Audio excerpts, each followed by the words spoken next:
नमस्कार, बहुत स्वागत है आप सभी का। मैं हूं आपके साथ ज्योति यादव। साधना समूह की तरफ से प्रदेश में विकास की चर्चा को लेकर कार्यक्रम का आयोजन किया गया, जिसमें यूपी के 250 उद्योगपति शामिल हुए और इस मौके पर उत्तर प्रदेश के मुख्य सचिव मनोज कुमार सिंह ने भी शिरकत की।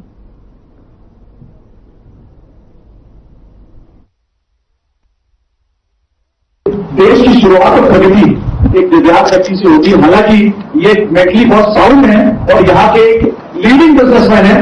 सर, मैं चाहता हूँ आप यहाँ पे आए, हम खासतौर से मुश्किल के साथ आप यहाँ पहुंचो और आप सर से कुछ सवाल पूछना चाहते हैं। पहला मैं आपसे चाहूंगा कि आप उनकी बात रखें इनके सामने, सर के सामने अपना प्लीज परिचय देते हैं। सर नमस्कार सर, आप यहाँ आए, हमारा सौभाग्य है। मेरा नाम मनोज अग्रवाल है। मैं DSR रोबोटिक्स नाम की कंपनी चलाता हूँ। मैंने 2006 में स्टैब्लिश की थी यहाँ पे। And this DSR robotics is India first indigenous robotics company. और हम लोग मेजर काम कर रहे हैं लोगों की जान बचाने में, बिकॉज हम लोग सीवर, वाटर, वेस्ट वाटर और ओशनिक जो ऑनशोर पाइपलाइन है उसमें काम करने की, उसकी सफाई और इंस्पेक्शन के कामों के लिए रोबोट बनाते हैं। हमने इंडिया का पहला रोबोट बनाया था सर्वे का, हमने इंडिया का पहला डिस्ट्रिक्टिंग रोबोट बनाया था, हमने वर्ल्ड का पहला ऑनशोर रोबोट बनाया था। एंड मेरा डीप टेक कंपनी स्टैब्लिश्ड हो गया है फुल्ली बूटस्ट्रैप। सर, मैं अपनी बात रखना चाहूंगा आपके ज्यादा समय लेते हुए।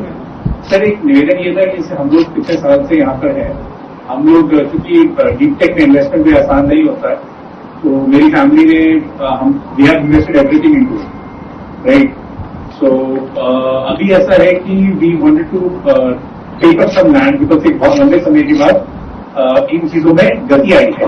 तो अब बस प्रॉब्लम ये है सर कि इसके अंदर आपकी जो पॉलिसी है उसमें एक तो जो इंटरव्यू पॉलिसी है उसके अंदर हमें जो पैसा होता है वो इकट्ठा देना होता है। तो उसमें आपसे निवेदन था कि since we are deep tech, हमारे इन्वेस्टमेंट बहुत हाई होते हैं रोबोट्स वगैरह में, तो काइंडली उसके अंदर एक लॉन्ग टर्म पेमेंट प्लान हो तो हमें वो इंटरव्यू के बाद वो प्लॉट देना आसान होगा। और दूसरा ये कि सर इसके अंदर जो लकी ड्रॉ की पॉलिसी है उसमें सर एक तो पार्टिसिपेशन जो हो वो उसमें जैसे लोग नई नई कंपनी खोल के आ जाते हैं। अब हमारे जैसे लोग इस तरह के रेगुलर में इसलिए पार्टिसिपेट नहीं करते, कोई फायदा ही नहीं है। हम लोग यहाँ 10-15 साल से हैं, तो हमें एक प्रेफरेंस मिलना चाहिए कंपेयर टू कंपनी जो आके रातों रात खुल जाती है। हम लोग एक जेन्युइन कंपनी है जो यहाँ पर बहुत सालों से है, तो थोड़ा सा हल बनता है।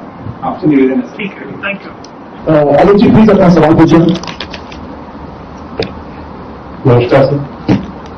GST विभाग जो पहले व्यापार कर कहलाता था, उसमें सर 10 से 20 साल पुरानी डिमांडें आज दोबारा से भेजी जा रही हैं, जिनका कि भुगतान पूर्व में हो चुका है।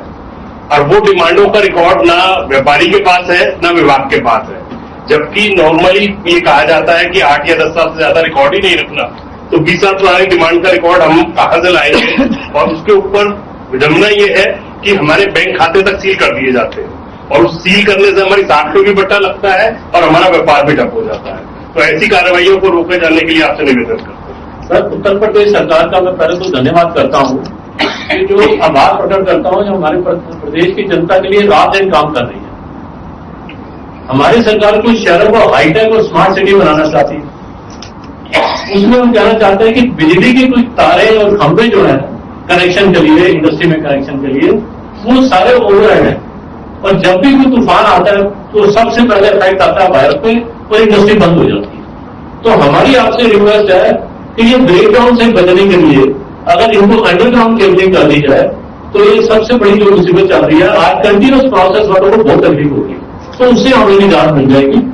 दूसरा, इसके लिए हर 2 महीने में 2.5 महीने में पेड़ काटने पड़ते हैं।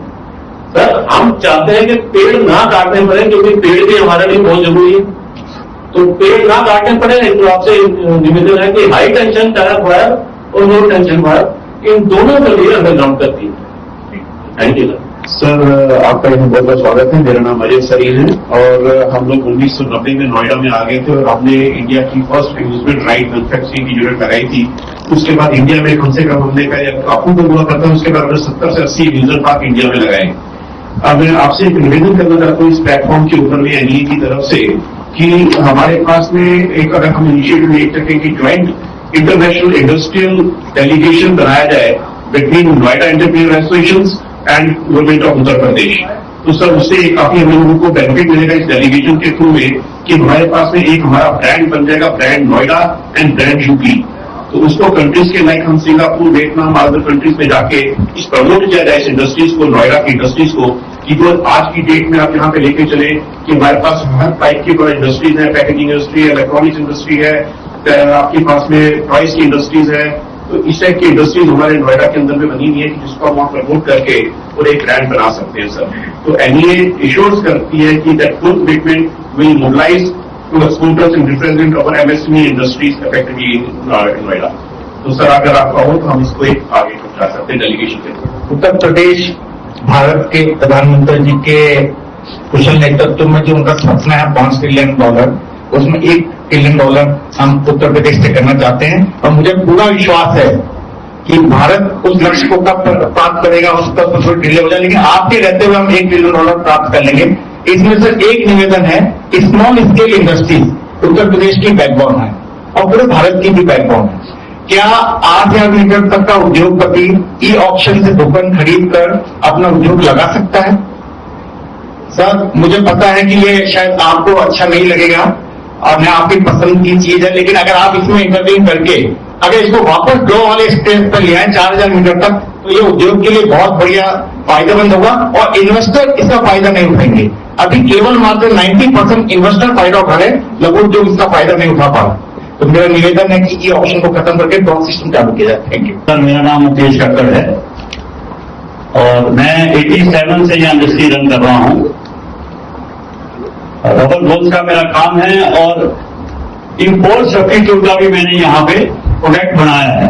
जो बाहर से इंपोर्ट करते थे वो मैंने यहाँ प्रोडक्ट बनाया और बड़ा अच्छा आपकी कृपा से, माननीय मुख्यमंत्री जी के नेतृत्व में आपकी कृपा से ये प्रदेश प्रगति कर रहा है। अभी पिछले कुछ दिन पहले या कुछ महीने पहले विद्युत विभाग की तरफ से एक ये कहा गया कि किसी भी व्यक्ति को, यूपी के किसी भी उद्यमी को या किसी भी व्यक्ति को जो यहाँ पे रह रहा है, बिजली से संबंधित कोई परेशानी या कोई दिक्कत होगी तो हम एक नंबर दे रहे हैं आपको पूरे यूपी के लिए। आप वो नंबर डायल कीजिए तो आपकी समस्या का समाधान होगा। और वाकई ऐसा नहीं है कि होता है, लेकिन हमें दिक्कत तकलीफ जब होती है, विडंबना इस बात की है कि जो आपका नंबर 1912 है, सर आप भी मिला के देख लीजिए, अभी वो नहीं मिलेगा। और मैंने निवेदन किया, मैंने मंत्री जी ने यहाँ फोन किया लखनऊ के अंदर, तो मैंने कहा साहब आपका नंबर तो मिलता नहीं, इस नंबर को क्यों आप प्रोग्रेस करते हैं? तो वो कह रहे हैं जी लाखों लोग फोन करते हैं, खाली एक आप नहीं हो फोन करने वाले, वहां से लीजिए जो वहां मिलता है। इट मीन्स वो हमारे को ये कह रहे हैं कि लाखों लोग रोज फोन करते हैं बिजली डिपार्टमेंट के लिए कि हमारी बिजली की समस्या है। ऐसा है नहीं सर, हमारे यूपी में बिजली बहुत बढ़िया है और नोएडा में बहुत बढ़िया बिजली है, लेकिन कहीं कोई दिक्कत आती है तो उसका समाधान होना चाहिए। ये मेरी आपसे निवेदन है। धन्यवाद सर। नमस्कार, शरद जैन, मैं नोएडा में 85 से हूँ। हम लोग रेलवे और डिफेंस के लिए शिक्षा बोर्ड में आते हैं।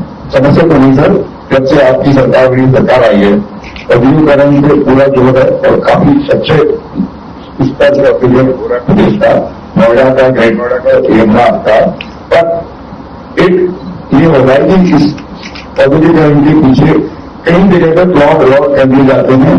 हमारी फूड कमिश्नर नोएडा लक्ष्मी सिंह जी आ चुके हैं, प्लीज एक बार उनका स्वागत करें। महिला का सम्मान सर्वोपरि है। जब महिला और 5 लोग थे जिनके नाम में लक्ष्मी है, तो आप समझ सकते हैं कि आप इनके बिना सब कुछ। Ma'am thank you very much for coming over here. और आज हमारे कुछ सचिव साहब के साथ साथ में आप भी मौजूद हैं, ये हमारा बहुत सौभाग्य है। क्योंकि अभी मैंने सर से कहा कि विकास समाज खुल रहा है, आप कितनी प्रैक्टिस करवा रहे हैं, लेकिन अगर वो सुरक्षा उसकी नहीं होगी तो वहां पे कोई फायदा नहीं। और आपके रहते हुए नोएडा बहुत तरक्की कर रहा है, बहुत तरक्की पे। अगर आप नौकरी करते हैं तो तालियों की जरूरत पड़ेगी। और मैं अब एक छोटा जो औपचारिकता हमारी होती है, कृपया समझ करें।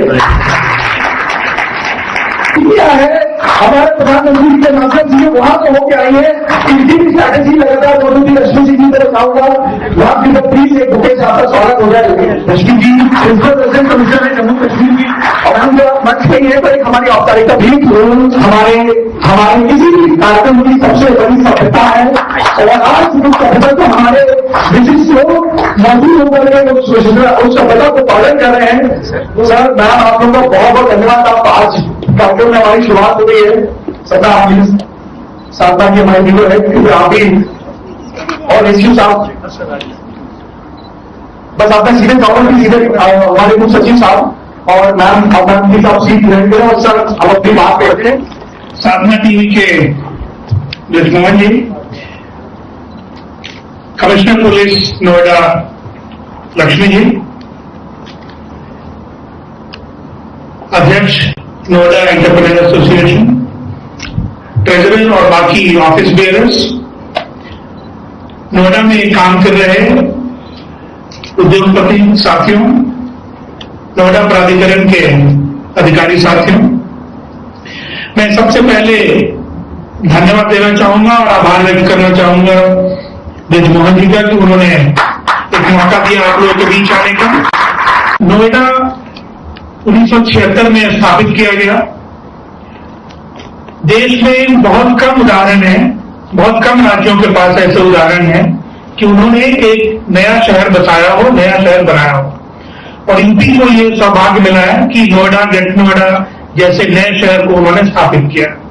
आप सबके जहन में नए शहर बनाने में एक चंडीगढ़ का नाम आता होगा, लेकिन वो इस तरह का इंडस्ट्रियल टाउनशिप, इंस्टीट्यूशनल टाउनशिप और इतने बड़े तादाद में और देश के और विदेश के हर कोने से आकर रहने वाले कॉस्मोपॉलिटन सिटी की तरह वो नहीं है। आप सबकी मेहनत और जो भी आपने यहाँ पर अपने आप को, अपने टाइम को, अपने रिसोर्सेज को इन्वेस्ट किया है, उसका नतीजा है कि नोएडा ग्रेटर नोएडा आज की तारीख में इस मुकाम तक पहुंच पाया है। इसके लिए मैं सरकार की तरफ से आप सबका धन्यवाद देना चाहूंगा। एक चीज मैं और आपको बताना चाहूंगा कि उत्तर प्रदेश में जो पर कैपिटा इनकम है वो एक तरफ ऐसे जिले भी हैं जहां लगभग ये 40,000 50,000 रुपए प्रति व्यक्ति है, प्रति वर्ष किया है, जिसको हम पर कैपिटा इनकम कहते हैं। नोएडा की ये 6 लाख रुपए है, तो ये देश में सबसे ज्यादा पर कैपिटा इनकम के लिए भी नोएडा जाना जाता है। साथियों, बहुत देर से आपने सुना पिछले 2017 से क्या हुआ है, और इस तरह के परिवर्तन और इस तरह के ट्रांसफॉर्मेटिव चेंजेस दुनिया में और हिस्ट्री में बहुत कम देखने को मिलते हैं। मैं आपको एक दो आंकड़े बताऊंगा, आप खुद इसको जज करेंगे। उत्तर प्रदेश एकमात्र ऐसा राज्य है देश में जो पिछले 7 सालों में अपनी जीडीपी को 2 गुना से अधिक बढ़ाया है। 2017 में स्टेट की जो जीडीपी थी वो 12.5 लाख करोड़ की थी, आज ये लगभग 27.5 लाख करोड़ की है। ये कोई और स्टेट नहीं कर पाया है। इस दौरान लगभग 4 करोड़ की आबादी बढ़ी है, हम 20 करोड़ से 25 करोड़ हुए हैं। इसके बावजूद उत्तर प्रदेश एकमात्र ऐसा प्रदेश है पूरे देश में जिसने अपने पर कैपिटा इनकम को भी 2 गुना से ज्यादा बढ़ाया है। 2017 में यहाँ की पर कैपिटा इनकम $600 हुआ करती थी, जो लगभग 40,000 50,000 रुपए के आसपास है, और आज की तारीख में ये $1,300 है, जो कि लगभग 1.25 लाख रुपए के आसपास है। तो इस तरह के जो अचीवमेंट्स हुए हैं ये सब आप सबकी, किसानों की और बाकी जो हमारे मजदूर साथी हैं उनकी मेहनत का परिणाम है। माननीय मुख्यमंत्री जी का सतत इस बात पर फोकस रहता है कि जो भी व्यवसाय है, जो भी इंडस्ट्री है, उनको कोई दिक्कत नहीं होनी चाहिए और उनको कोई परेशानी नहीं होनी चाहिए, चाहे वो क्लियरेंसेज हो या और भी कोई चीज को लेकर समस्या हो। इसीलिए हर स्तर पर एक मैकेनिज्म है जिसमें जो आपने ग्रीवांसेस बताए उनको रिड्रेस करने के लिए विभागवार और डिस्ट्रिक्ट लेवल पे district industries committee, divisional level पे, फिर स्टेट लेवल पे ये बनी हुई है। इसके बावजूद कुछ समस्याएं लोगों की रहती हैं और वो समय से हल करना हम लोग का दायित्व है। मैं आपके कुछ सवाल लूं, उसके पहले एक दो चीजें और आपको बताना चाहूंगा प्रदेश के बारे में। जो मैंने बताया कि हम लोग की अर्थव्यवस्था लगभग 27.5 लाख करोड़ की है। इसमें आज की तारीख में 25% कंट्रीब्यूशन एग्रीकल्चर सेक्टर का है और 25% ही कंट्रीब्यूशन सेकेंडरी सेक्टर का है, जिसमें आपका काम और मैन्युफैक्चरिंग शामिल है। 50% का कंट्रीब्यूशन सर्विसेज सेक्टर का है। साथियों, पिछले कुछ वर्षों में जिस तरह के इन्वेस्टमेंट यूपी में आ रहे हैं और आए हैं वो कल्पना से भरे हैं। और आज सुबह से जो एक मीटिंग चल रही थी उसमें सभी पूरे देश के सभी प्रदेशों के मुख्यमंत्री और गवर्नर आए हुए थे। माननीय प्रधानमंत्री जी की अध्यक्षता में नीति आयोग की जो एक गवर्निंग काउंसिल है उसकी मीटिंग सुबह से चल रही थी और इसी पर बात चल रहा था कि विकसित भारत 2047 में बनना है या बनाना है तो उसमें प्रदेश की क्या भूमिका होगी और वो कौन से स्टेट क्या करना चाह रहा है। आप सबने सुना कि $5 ट्रिलियन की एक टारगेट रखी है माननीय प्रधानमंत्री जी ने और उसी क्रम में माननीय मुख्यमंत्री जी ने $1 ट्रिलियन की एक अपनी टारगेट अपने स्टेट के लिए सेट किया है, जिस दिशा में हम लोग काम कर रहे हैं। साथियों, मैं आपको बताना चाहूंगा कि आज की तारीख में ये क्षेत्र नोएडा, ग्रेटर नोएडा और यमुना जिस तरह से टेक्नोलॉजी के लिए और हाईटेक मैन्युफैक्चरिंग के लिए जिस तरह से फैल रहा है, जिस तरह से मशहूर हो रहा है, वो बहुत कम इलाके इस तरह के हैं। और आज की तारीख में नोएडा लगभग 55% जो देश में मोबाइल बन रहे हैं वो 55% मोबाइल नोएडा में बन रहे हैं। अभी आपने सुना होगा फॉक्सकॉन और HCL का एक प्रोजेक्ट सैंक्शन हुआ है जो सेमीकंडक्टर के लिए है और अभी देश में कहीं भी सेमीकंडक्टर बनना शुरू नहीं हुआ है।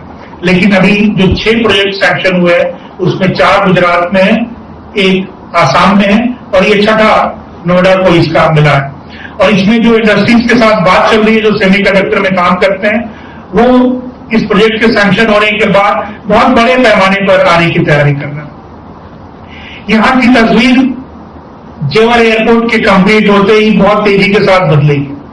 आप सब देख रहे होंगे कि उस इलाके में किस तेजी के साथ विकास हो रहा है, लेकिन जेवर एयरपोर्ट में जो सोच है माननीय मुख्यमंत्री जी की वो मैं आपको बताना चाहूंगा कि जो दिल्ली का इंटरनेशनल एयरपोर्ट है वो लगभग 5000 एकड़ में बना है और वो आज की तारीख में जो उनके रनवे वैले की स्थिति है वो 6 करोड़ पैसेंजर को साल में डील कर सकते हैं, जिसके आसपास वो लगभग सैचुरेशन पे वो पहुंच चुके हैं।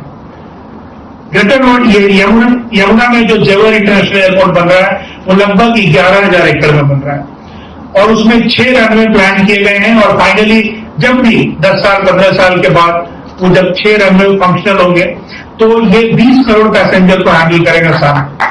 अब आप समझ सकते हैं आज की तारीख में पूरी दुनिया में सिर्फ 2 इंटरनेशनल एयरपोर्ट ऐसे हैं जो कि 10 करोड़ से ज्यादा पैसेंजर हैंडल करते हैं, यानी 100 मिलियन से ज्यादा पैसेंजर हैंडल करते हैं। एक अटलांटा है और दूसरा इस्तांबुल है। इस्तांबुल एयरपोर्ट लगभग 18,000 एकड़ में बना हुआ है। ये दुनिया में सिर्फ 2 एयरपोर्ट हैं जो अभी 10 करोड़ से ज्यादा पैसेंजर हैंडल करते हैं। लेकिन जो माननीय मुख्यमंत्री जी की सोच है, जेवर इंटरनेशनल एयरपोर्ट जब पूरे पीक पे होगा अपने डेवलपमेंट के तो 20 करोड़ पैसेंजर को हैंडल करेगा, पूरे इलाके को बदलेगा। आज की तारीख में एक्सप्रेसवे जो यूपी के पास है, अभी गंगा एक्सप्रेसवे बन रहा है जो लगभग 594 किलोमीटर का है और उसके बनने के बाद देश में जितने एक्सप्रेसवे हैं उसका 55% से ज्यादा हिस्सा उत्तर प्रदेश के पास होगा एक्सप्रेसवे का। ये अपने आप में बहुत बड़ी उपलब्धि है और कई राज्यों से टीमें आती हैं यूपीडा के और एक्सप्रेसवे बनाने वाली जो अथॉरिटी है उसके काम को देखने के लिए और समझने के लिए कि कैसे ये 50-100 लोगों का एक जो ये सेटअप है यूपीडा वो इतने बड़े बड़े प्रोजेक्ट कैसे कर रहा है। जैसे गंगा एक्सप्रेसवे लगभग 36,000 करोड़ का एक प्रोजेक्ट, कैसे साल भर में आप 20,000 एकड़ जमीन एक्वायर कर रहे हो और कहीं भी किसानों के साथ उस तरह की विवाद नहीं हो रही है, आप एक्सप्रेसवे भी 2 साल 2.5 साल के अंदर तैयार करके और डिलीवर कर रहे हो। तो काफी परिवर्तन हुआ है लोगों की सोच में प्रदेश के और काम करने के तरीके में और नजरिए में। अब मैं इन सवालों पे आऊंगा जो आपने रखे हैं। नोएडा एंटरप्रेन्योर एसोसिएशन को मैं काफी पहले से जानता हूं क्योंकि मैं यहाँ पर डीएम भी रहा हूं कुछ समय के लिए और मैं सीईओ भी रहा हूं ग्रेटर नोएडा में, तो मेरा ताल्लुक एंटरप्रेन्योर एसोसिएशन से रहा है और होता रहा है और मेरी बातचीत इनसे चलती रही है। साथियों, सरकार का जो भी सोच है कि इतने नियत समय में बन के तैयार होना चाहिए, अगर आपने प्लॉट लिया है तो उसके पीछे नियत या सोच परेशान करने की नहीं है।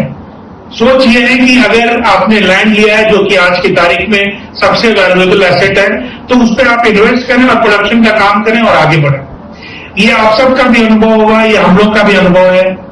किसी साथी ने अभी बताया भी कि बहुत से लोग इन्वेस्टमेंट की दृष्टि से लैंड को ले लेते हैं और फिर इंतजार करते हैं कि उसका रेट बढ़े और हम उसको फिर बेच कर निकल जाए।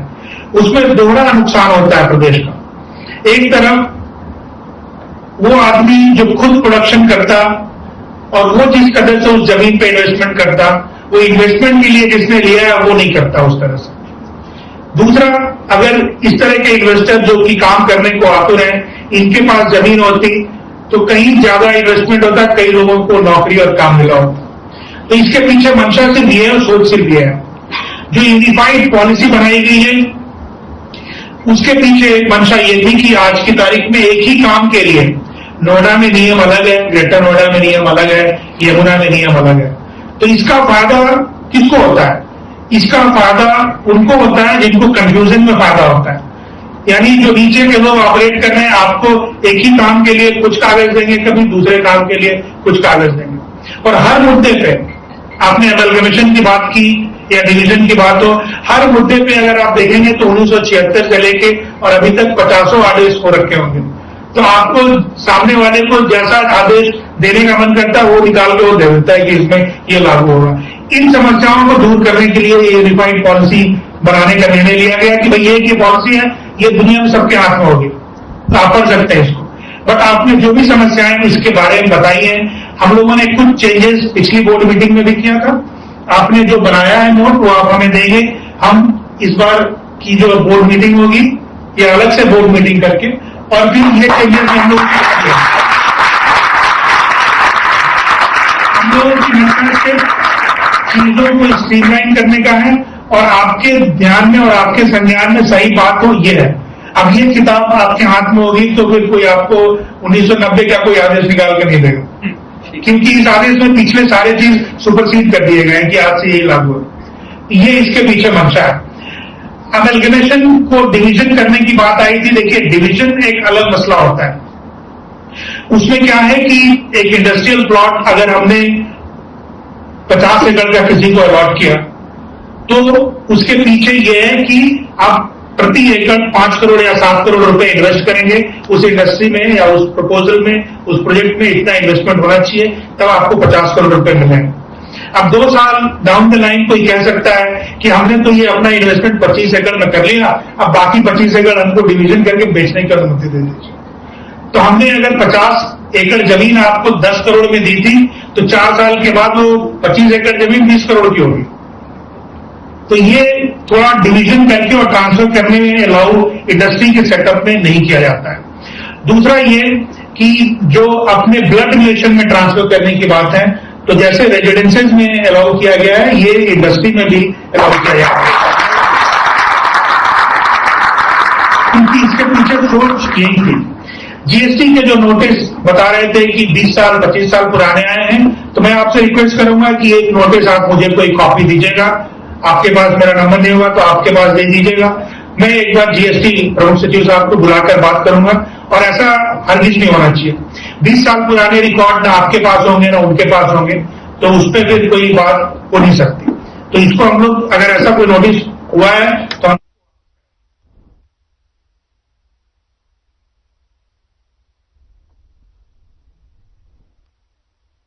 सिंह ने शिरकत की है। और देखिए, साधना ग्रुप का ये कॉन्क्लेव आयोजित किया गया था और इस आयोजन में 250 उद्योगपति शामिल हुए थे और इसके साथ ही मुख्य सचिव मनोज सिंह ने भी इस कार्यक्रम में शिरकत की है।